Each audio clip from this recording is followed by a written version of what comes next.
창세기 2장 18절입니다. 창세기 2장 18절. Genesis chapter 2 verse 18. 창세기 2장 18절입니다. Genesis chapter 2, 18.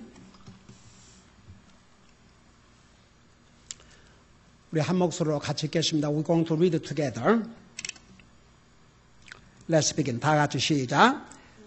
주 하나님께서 이르시되 남자가 홀로 있는 것이 좋지 못하니 내가 그를 위하여 합당한 협력자를 만들리라 하시니라. 아멘. 기도하겠습니다. 우리 아버지 하나님, 오늘도 우리를 주님의 전으로 부르시고 우리를 구원하신 주님을 찬양케 하시고 경배케 하시고 주님의 존귀하신 말씀을 들을 수 있는 이런 복을 주신 것을 감사드립니다. 말씀을 전할 이 종을 성령님께서 온전히 사용해 주시고 또 이 말씀을 들을 우리 성도들의 마음문을 열어주시고 이 말씀에 귀를 기울이게 하시고 이 말씀을 통해서 주님의 음성을 듣게 하시고 이 말씀을 통해서 우리에게 주시는 메시지를 받고 우리의 삶에 적용할 수 있게 하시고 우리 가운데 아직도 주님을 영접하지 못하고 구원받지 못한 영혼이 있으면 이 말씀을 통해서 주님 앞으로 나올 수 있도록 성령님 역사하여 주시옵소서. 예수님의 이름으로 감사 기도하옵나이다. 아멘. 앉으시기 바랍니다. 오늘도 계속해서 창세기를 공부하도록 하겠습니다. 오늘 우리가 읽은 창세기 2장 18절에는 왜 하나님께서 여자를 창조하셨는지, 무슨 목적을 위해서 여자를 창조하셨는지를 기록하고 있습니다. 우리 18절에 보면 주 하나님께서 이르시되 남자가 홀로 있는 것이 좋지 못하니 내가 그를 위하여 합당한 협력자를 만들리라. 자, 이 18절 한 절에 왜 하나님께서 남자를 먼저 만드신 다음에 여자를 만드셨는지 그 목적과 이유를 분명하게 설명하고 있습니다. 우리 18절 같이 읽은 대로 그 목적을 한마디로 말하면 남자가 홀로 있는 것이 좋지 못했다고 그랬습니다. 영어로는 It is not good. It is not good that the man should be alone. 남자가 혼자 있는 것이 좋지 못했다. 그것이 여자를 창조하신 목적입니다. 여러분, 신약 성경 고린도전서 11장 9절에 보면 남자를 위하여 여자가 창조되었음을 다시 한번 분명히 말씀하고 있습니다. 여러분이 직접 여러분의 눈으로 보시기 바랍니다. 신약 성경 고린도전서 11장 9절입니다. Turn over 1 Corinthians chapter 11 verse 9.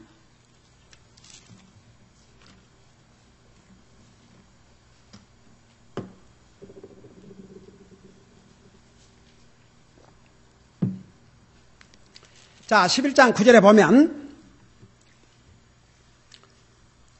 여러분 찾았으면 우리 같이 한 목소리 읽으십시다. 시작. 남자가 여자를 위하여 창조되지 아니하고 여자가 남자를 위하여 창조되었나니 그랬어요. 여러분 이 내용을 우리가 아까 읽은 창세기 2장 18절과 오늘 고린도전서 11장에 나와 있는 이 내용을 종합해 보면 왜 하나님께서 여자를 창조하셨는지 그 이유와 목적을 세 가지 면에서 말씀하고 있는 것을 볼 수가 있습니다. 그 첫째는 조금 전에 말씀드린 대로 남자가 홀로 있는 것이 좋지 않았기 때문입니다. 그러니까 이 말씀을 자세히 분석해 보면 여자가 혼자 사는 것은 별 어려움이 없는데 이 남자인 경우는 여자의 도움이 필요하다는 얘기입니다. 그래서 하다못해 세상에서 보세요. 여자가 결혼을 여자는 결혼을 안 해도 이제 물론 이제 결혼 정년이가 됐는데 결혼 안 하면 뭐 결혼하라고 그랬었고 하는데 여자가 홀로 사는 것은 그래도 그냥 괜찮은데 남자가 혼자 사는 것은 참 보기도 흉한 것 같아요. 여자는 혼자 살아도 자기 잘 관리를 하고 사는데 남자인 경우는 참 어려울 것 같아요. 우선 저만 봐도 내가 혼자 살면서 밥을 해먹고 산다. 이게 상상이 안 가거든요. 여자는 도리어 남자가 없으면 혼자 자기만 해먹으니까 간단하잖아요. 이거 뭐 식구가 딸리면 많은 사람을 해먹여야 되지만 자기면 간단한데 남자는, 그래서 저는 진짜 이 말씀 한번 생각해봐요. 사람을 창조하신 하나님의 눈에도 남자가 홀로 사는 것이 좋지 않다. 하나님이 하신 말씀입니다. 그러니까 사람의 보기에도 남자가 혼자 사는 것은 별로 보기가 좋지 않습니다. 저는 정말 저에게 아내가 있고 아내가 있다는 게 얼마나 감사한지 모르겠어요. 그래서 하나님께서 여자를 창조하신 목적이 남자가 혼자 사는 것이 좋지 않기 때문에, 여자에 대해서는 그런 말이 없어요. 그런다고 여자가 혼자 살라는 얘기가 아니고 하나님 보실 때 남자가 홀로 있는 것이 좋지 않았다고 그랬습니다. 그러니까 사람의 눈에도, 하나님의 눈에 그렇게 보였으니까 사람의 눈에도 그렇게 보이는 것은 너무나도 당연한 거죠. 그 다음에 두 번째는 이 18절 말씀, 그 다음에 고린도전서 11장 이 방금 읽었던 우리 구절을 보면 남자에게는 여자의 도움이 필요하다는 것입니다. 여러분, 그래서 성경에 뭐라는 거 이렇게 얘기했어요. 주 하나님께서 이르시되 남자가 홀로 있는 것이 좋지 못하니 내가 그를 위하여, 남자를 위하여 합당한 협력자를 만들리라. 여기에 협력자란 말을 영어로는 헬퍼. 하나님께서 남자를 돕기 위해서 여자를 만든다, 그 말입니다. 그 말을 뒤집어 말하면 남자는 여자의 도움이 필요하다, 그 말입니다. 한번 집안에 아내가 없다고 생각해 보세요. 엄마가 없다고 생각해 보세요. 여자가 없다고 생각해 보세요. 여러분, 그래서 잠언 18장 22절은 뭐라는 줄 아십니까? 누구든지 아내를 얻는 자는 좋은 것을 얻고 주의 은총을 얻느니라고 그랬습니다. 그 성경에 있는 말씀이에요. 제가 맞는 얘기 아니고. 여러분 찾아보고 싶어요? 찾아봐요. 직접 눈으로. 잠언 18장 22절. 이런 말씀을 이 남편들이 와서 들어야 되는데, 오늘 여기에 참여한 남편들이라도 보세요. 성경에 분명히 누구든지 아내를 얻는 자는 좋은 것을 얻고 주의 은총을 얻느니라고 하셨습니다. 그러니까 보세요. 아내를 가진 남자들은 정말 복받은 사람입니다. 하나님에게 좋은 것을 얻은 사람들입니다. 주님의 은총을 얻은 사람들입니다. 여러분, 아내들이요, 여기 같이 남편들이 없는 아내들 집에 가서 남편하고 한번 요 성경 보여줘요. 당신이 내가 없다고 한번 생각해봐라.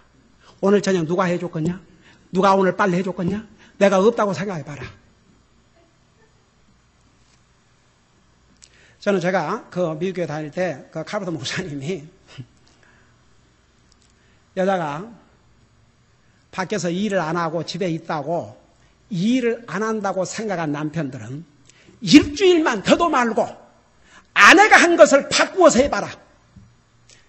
빨래며 집안 청소며 식사며 모든 것을 한번 집안일을 일주일만 해봐라. 그래도 아내가 집에서 밖에서 일 안 한다고 놀고 있다고 생각할 수 있겠는가? 여러분, 그런데 많은 남편들은 아내가 밖에서 잡받지 않고 집에서 있으면 일을 안 한다고 생각합니다. 그러나 아내들이 집에서 하는 일들이 얼마나 많은가 생각해 보세요. 그래서 성경에 누구든지 아내를 얻는 자는 좋은 것을 얻고 주의 은총을 얻느니라고 하셨습니다. 자, 그래서 보세요. 아내를 가진 남편들은 하나님께서 아내를 주신 것에 대해서 감사를 해야 될 줄로 압니다. 그리고 아내는 남편을 돕는 자지 남편에게 해를 끼치고 남편에게 방해를 하는 사람이 아니라는 것. 물론 세상에는 악처도 있단 말을 들었습니다. 제가 옛날에 이 오렌지 카운티에 보통 보면 아내가 남편에게 어뷰스를 당하고 산다고 그렇게 생각하는데 누가 그랬어요? 목사님. 아내에게 어뷰스를 받고 사는 남편들도 많이 있습니다. 그래서 오렌지 카운티에 아내들에게 어뷰스를 받고 있는 남편들의 모임이 있답니다. 기가 막혀서. 그러지만 그래도 여러분 그런 경우는 소수고 하나님께서 남자를 위해서 여자를 만들으셨다 했습니다. 여자는 남자를 위한 존재지 남자에게 해를 끼치는 존재가 아니라고 말입니다. 여러분 셋째는 우리 하나님께서 여자를 이제 만드신 목적, 첫째는 남자가 홀로 있는 것이 좋지 않아서, 두 번째는 남자를 돕기 위해서, 남자는 여자의 도움이 필요하기 때문에, 그 다음에 이제 세 번째는 남자를 돕는 배필을 사람과는 다른 짐승이 아니라 남자와 똑같은 사람으로 여자를 만들었다 그 말입니다. 그래서 보세요. 자, 남편을 잘 들어보세요. 하나님께서 여자를 남편을 위해서, 남자를 위해서 만드셨다고 해서 여자가 남자보다 낫고 여자가 남자보다 못하다는 것은 절대 아닙니다. 여러분, 제가 이것을 프루브 할게요. 잠깐 창세기 1장 27절을 보시기 바랍니다. 물론 이제 2장에 바로 우리가 2장 그 다음 공부할 부분에 나오면 하나님께서 여자를 만드신 과정이 나오는데 그 과정에서도 자세하게 설명하겠지만, 자, 창세기 1장 27절을 보시기 바랍니다. 여기 보면 이처럼 하나님께서 자신의 형상으로, 그러니까 하나님의 형상으로, 이 부분 자세하게 설명했죠. 하나님의 형상으로 사람을 창조하시되 하나님의 형상으로 그를 창조하시고 그들을 남성과 여성으로 창조하셨다 했습니다. 자, 저 좀 보세요. 자, 하나님께서 남자를 하나님의 형상으로 창조하시고 여자는 짐승의 형상으로 창조하셨다 그랬어요. 남자도 여자도 똑같이 하나님의 형상으로 지으셨다고 그랬습니다. 자, 그 말을 더 자세히 설명하면, 지난번에 제가 그 부분을 자세히 설명했습니다만, 하나님께서 사람을 하나님의 형상으로 지으셨다고 그럴 때에, 잘 보세요. 먼저 우리 세 가지 면에서 이 깨닫는 능력을 하나님께서 우리 사람에게 동물과는 비교할 수 없는 그런 intellectual ability, 지적인 능력을 주셨다 그 말입니다. 그래서 사람이 생각하고 깨닫는 것은 동물들이 감히 비교할 수 없습니다. 여러분, 동물은 영양 개가 깨닫는 그 지적인 능력의 수준이 사람으로 말하면 2살이나 3살. 근데 하나님께서 사람에게는 깨달을 수 있는 지적인 능력을 주셨다 그랬습니다. 그것이 하나님께서 사람을 하나님의 형상으로 지었다는 뜻입니다. 그래서 하나님께서 우리에게 주신 그런 지적인 능력을 가지고 첫째는 하나님을 깨닫도록, 그거 절대 잊지 마세요. 시편 49편에 보면, 그래서 하나님의 형상으로 지음받은 사람이라 할지라도 깨닫지 못한 자는 멸망하는 짐승과 같다고 그랬습니다. 우리가 이 상에서 제일 먼저 깨달아야 될 대상이 바로 하나님이십니다. 두 번째는 하나님께서 이모셔널 어빌리티, 그 정서적인 능력을 우리에게 주셨다 그 말입니다. 동물은 가질 수 없는 그런 능력을 주셨습니다. 여러분, 동물은 대부분 웃지를 못합니다. 사람처럼. 그 이모셔널 어떤 그 능력이 제한되어 있습니다. 그러나 사람에게는 얼마나 풍성한 이 정서의 능력을 주셨습니까? 기뻐하고 즐거워하고 슬퍼하고 가슴 아파하고 모든 정서의 능력을 하나님께서 우리에게 주신 것입니다. 그래서 그 능력으로 하나님을 사랑하라고. 그 다음에 세 번째, 우리에게 자유의지를 주셨습니다. 그 자유의지를 가지고 하나님을 순종하고 살라고. 여러분, 그래서 남자나 여자에게 똑같이 하나님의 형상으로 사람을 지으셨습니다. 여자도 외가 아닙니다. 그래서 여러분 남자를 위해서 여자를 지으셨다고 해서 여자가 남자보다 못하거나 여자가 남자보다 덜 귀하거나 여자는 함부로 해도 된다. 절대 그런 뜻이 아닙니다. 여러분 또 이 하나님의 말씀을 가지고 믿지 않는 사람은 성경을 이용을 해요. 그래서 무조건 여자 남자를 위해서 여자를 만들었으니까 너는 남자를 위해서만 존재하니까 너를 위해서는 아무것도 할 수 없다. 만일에 남자가 그런 생각을 한다면 그건 잘못입니다. 이럴까 봐서 여러분 우리 고린도전서 11장에는 좀 더 구체적으로 설명하고 있습니다. 제가 이 부분 하고 마칠게요. 자, 고린도전서 11장을 가보시기 바랍니다. 고린도전서 11장 아까 9절뿐만 아니라 남자 여자에 대해서 다른 부분도 설명하고 있습니다. 자, 고린도전서 11장 그 8절부터 보시기 바랍니다. 남자가 여자에게서 여러분 찾았어요? 오케이. 남자가 여자에게서 나지 아니하고 여자가 남자에게서 났으며. 그러니까 여러분 보세요. 우리 하나님께서 남자와 여자를 똑같이 하나님의 형상으로 창조하셨는데 순서가 남자를 먼저 창조하시고 그 다음에 나중에 나와요. 남자의 갈비뼈를 뽑아가지고 여자를 만드셨다고 그랬습니다. 그 말씀입니다. 그래서 여기에 8절은 남자가 여자에게서 나지 않냐고 여자가 남자에게 났으며 그 다음에 9절에 남자가 여자를 위하여 창조되지 않냐고 여자가 남자를 위하여 창조되었나니 그리고 11절을 보세요. 이게 결론입니다. 그럼에도 불구하고 주 안에서는 여자 없이 남자만 있지 아니하고 남자 없이 여자만 있지 아니하니라. 그러니까 보세요. 창세기 2장에서 하나님께서 남자를 위해서 여자를 창조하시고 그를 돕는 배필을 협력자를 만드시다고 그러는데 그 의미가 여자가 남자보다 못하는 얘기가 아니라는 거. 그것을 여기에서 분명히 설명하고 있습니다. 그래서 그러니까 창세기 2장에서 주신 이 말씀에도 불구하고 보세요. 그러니까 이게 컨트라딕트 서로 모순된다는 얘기 아닙니다. 마무리를 지어주신 것입니다. 그러니까 여러분 구약 성경과 신약 성경은 가령 예를 들어서 예수님 한 분에 대해서 얘기한다면 구약 성경은 범죄한 우리 인생을 구원하러 이 땅에 오실 예수 그리스도에 대해서 미리 알려주신 것입니다. 예수님께서 이 땅에 오시기 4,000년 전에 여자의 후손으로 오실 것이라고 했습니다. 2,000년 전은 아브라함의 후손으로 오실 것이라고 예언해 주셨습니다. 약 1,000년 전은 처녀의 몸에서 탄생하실 것을 예언해 주셨습니다. 다윗의 후손으로 오실 것을 약속해 주셨습니다. 그게 구약입니다. 그 구약의 예언대로 우리 예수님께서 이 땅에 오셨습니다. 그래서 신약 성경은 구약 속에 들어있고 구약 성경은 신약 성경에서 다시 나타나고 이런 관계를 가지고 있습니다. 그러니까 보세요. 여기에 그럼에도 불구하고 주 안에서는 여자 없이 남자만 있지 않냐고 남자 없이 여자만 있지 않냐니 12절 보세요. 여자가 남자에서 난 같이 남자도 또한 여자로 말미암아 났느니라. 자, 저들 봐요. 우리의 최초의 조상은 하나님께서 남자를 만드시고 그 남자에게서 그 갈비뼈 그거 다음 주로 우리가 공부할 것이옵시다. 그것을 뽑아가지고 여자를 만들었지만 그 다음에 오는 모든 후손들은 남자가 어디에서 태어납니까? 여자에서. 물론 아버지와 엄마, 남자와 여자 사이에서 태어나지만 엄마가 이제 엄마 뱃속에서 나오지 않습니까? 그런 뜻입니다.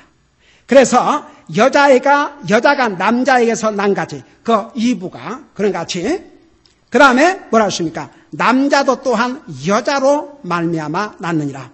그러나 모든 것이 하나님에게서 났느니라. 그러니까 우리가 여러분이 그동안 이 성경 읽을 때 그냥 창세기를 쭉 그냥 읽기만 하면 구체적인 이런 것을 혼자 힘으로 깨달을 수가 없을 때가 있습니다. 그러나 이런 이제 공부를 통해서 하나님께 세상 만물을 창조하신데 분명한 목적이 있었습니다.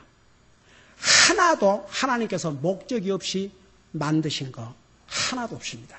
여러분, 우리가 하찮게 여기는 그 벌레조차도 하나님께서 목적을 위해서 만드셨습니다.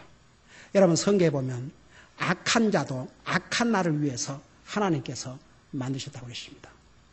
이 세상에 하나님께서 실수로 그냥 우연히 만드신 거 하나도 없습니다. 하나님께서 다 목적을 가지고 만드셨는데 여자를 만드신 목적을 분명히 설명하고 있습니다. 자, 그러니까 여기서 이제 결론을 낼게요. 여자는 남자에게 복입니다. 동감인 사람? 여자는 남자에게 복입니다. 남자는 여자가 필요합니다. 그래서 하나님께서 남자가 홀로 있는 것이 좋지 않아서 첫째가 하나님보다 좋지 않았다고 그러십니다. 그래서 그 남자를 돕는 배필을, 그 협력자를 여자로 만들어주셨는데 그것도 그냥 무슨 동물이나 사람과는 다른 헬퍼를 만든 것이 아니고 똑같이 하나님의 형상으로 지음받은 여자를 만들어서 남자에게 배필로 주셨다고 말입니다. 이제 우리가 이곳을 계속 공부하다 보면 어떻게 여자를 구체로 만든 과정, 어떻게 해서 최초의 가정이 이루어지는가 과정, 그것이 자세하게 나옵니다. 여기서 이제 고린도전서 11장 그 12절 마지막 부분에서 그러나 모든 것이 하나님에게서 났느니라. 그러니까 보세요. 남자, 여자 무슨 그러기 때문에 남자가 여자를 이용을 해야 된다. 그런 게 아닙니다. 남자는 하나님 앞에 자기 아내에게 감사하고 살아야 됩니다. 왜? 하나님께서 남자를 위해서 주셨기 때문에. 또 여자는 남자에게 도움을 줘야 됩니다. 해를 끼치면 안 됩니다. 그것이 하나님께서 여자를 지으신 목적입니다. 그러나 동시에 우리는 다 하나님으로부터 말미암았습니다. 우리 남자도 여자도 다 정말 주님을, 우리에게 생명을 주시고 우리를 구원하신 주님을 남편과 아내가 같이 섬기고 산다면 이것이 얼마나 큰 복이겠습니까? 하나님께서 우리를 구원하신 목적도, 하나님께서 여자를 창조하신 목적도 우리 분명히 밝혀주셨습니다. 우리가 그 목적을 따라 살 때에 남자도 복이 되고 여자도 복이 될 줄로 믿습니다. 기도하십시다.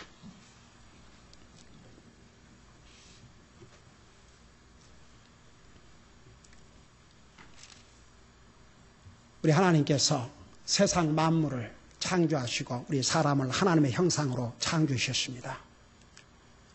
또 여자를 창조하신 목적을 우리가 분명히 배웠습니다.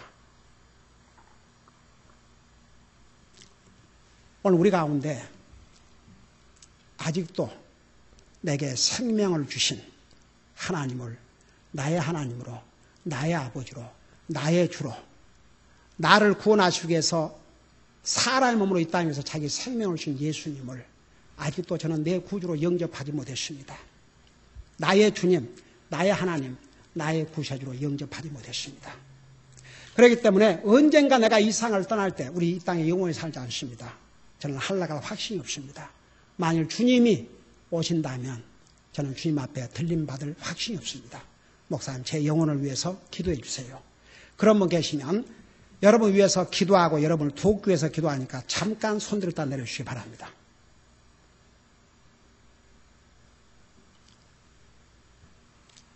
저는 죄인이라는 것을 깨닫고 예수님만이 나를 구원해 주실 수 있는 나의 하나님, 나의 주님인 것을 믿고 그 주님을 제 입으로 고백하고 제 마음속에 영접했습니다. 저는 하나님의 자녀입니다. 그렇기 때문에 주님 때문에 저는 할랄 할 것을 분명히 확신합니다. 이런 분들은 주님 앞에서 여러분의 간증을 위해서 잠깐 손들어 내려주시기 바랍니다. 에이멘. 감사합니다. 손 내리시기 바랍니다. 감사합니다. 우리 시간에 비록 손을 안 들었다 할지라도 우리 가운데 아직도 주님과의 관계를 맺지 못한 영혼이 있으면 여러분 이렇게 기도하시기 바랍니다. 주님, 저는 죄인입니다. 죄로 말미암아 언젠가는 죽어서 지옥 갈 수밖에 없는 저를 구원해 주시기 위해서 하나님이신 예수님이 사람의 몸으로 이 땅에 오셔서 나를 위해서 죽으시고 부활하시고 살아계심을 믿습니다. 다시 오실 걸 믿습니다. 제 마음속에 오셔서 저를 구원해 주시옵소서. 이렇게 기도하시기 바랍니다. 오늘 아내를 가진 남편들은 아내를 주신 주님 앞에 감사 기도를 드리시기 바랍니다. 또 남편을 가진 아내들은 내가 아내로서 내 남편에게 육신적인 뿐만 아니라 영적으로 믿지 않는 남편들을 주님 앞으로 인도하는 것은 정말 남편을 도와야 될 가장 큰 중요한 일입니다. 간절히 기도하시기 바랍니다. 하나님께서 여자를 창조해 주신 그 목적을 이루고 살게 해 주시옵소서. 제가 그 목적대로 살지 못했다면 주님 용서해 주시고 지금부터라도 그렇게 할 수 있게 해주시고 무엇보다도 구원받지 못한 남편을 가지고 있는 우리 자매님들은 그 남편들을 주님 앞으로 인도할 수 있도록 성령님 도와주시옵소서. 간절히 기도하는 시간을 가지시기 바랍니다. 기도하십시다.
사랑의 아버지 하나님, 오늘도 주님의 존귀하신 말씀으로 우리를 가리키시고 먹여주심을 감사드립니다. 오늘은 하나님께서 여자를 만드신 그 분명한 목적과 이유에 대해서 배웠습니다. 오늘 아내를 가진 남편들은 아내를 주신 하나님 앞에 먼저 감사드리게 하여 주시옵시고 아내를 귀하게 여기고 또 남편으로서의 그 책임을 다할 수 있게 하여 주시옵소서. 또 구원받은 남편을 가진 아내들은 남편의 영적인 리더십에 순종하고 협력할 수 있게 하여 주시옵시고 남편이 구원받지 못했다면 그 남편들을 주님 앞으로 인도하는 데 힘쓰는 우리 사랑하는 여자 성도들 되게 하여 주시옵소서. 감사합니다. 사랑합니다. 예수님 이름으로 감사 기도하옵나이다. 아멘.